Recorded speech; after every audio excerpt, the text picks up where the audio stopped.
estilo de otro más caño. No me da serio y limpiar los otros. Caña con tiburón.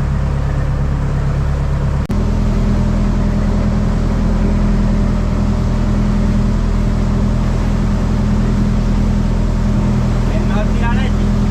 Cuando después de pescado, mándale para adelante.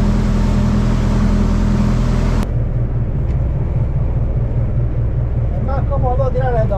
Cuidado. ¿Dónde pica caña hacer, eh? Ya teníamos antes contigo. El caña me cayó. Por si acaso. Para acá. Ya lo hueva, ya. Ya. Sí, hay cosas grandes. Ahí. Claro, ahí.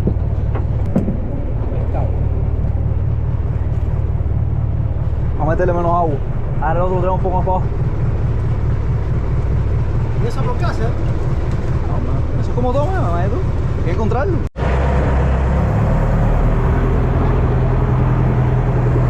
Un salmón, te iba a decir, es un salmón. Un salmón, compadre. Con la mano, pero de arriba abierto, de arriba abierto. Cosa más linda. Esta está más linda.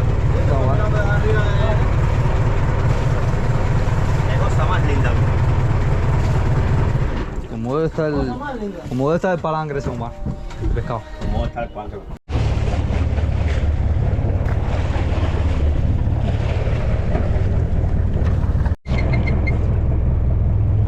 Sube.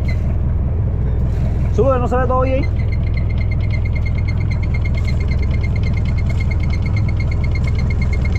Quita el pie, no vamos al pie.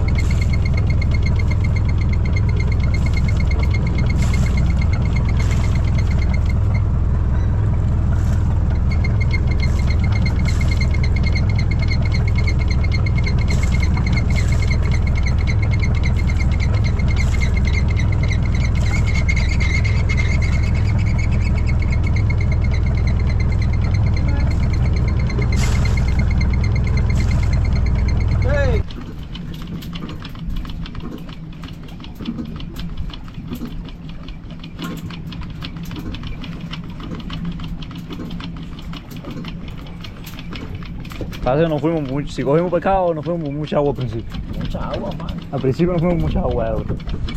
Mira pescado, mira esa agua ahí. Mira qué clase cherna. Mira qué clase cherna. Hay un bichero. ¿Cuál es el bichero? Eso está reventado, qué clase cherna. Y bola de pescado. Mira la llena que pescado está. ¡Qué manda! No es ella sola. Mira cómo le sacaron los ojos, güey. Eso así. Parece un golpe de telescopio. Ya, cuidado. Cuidado.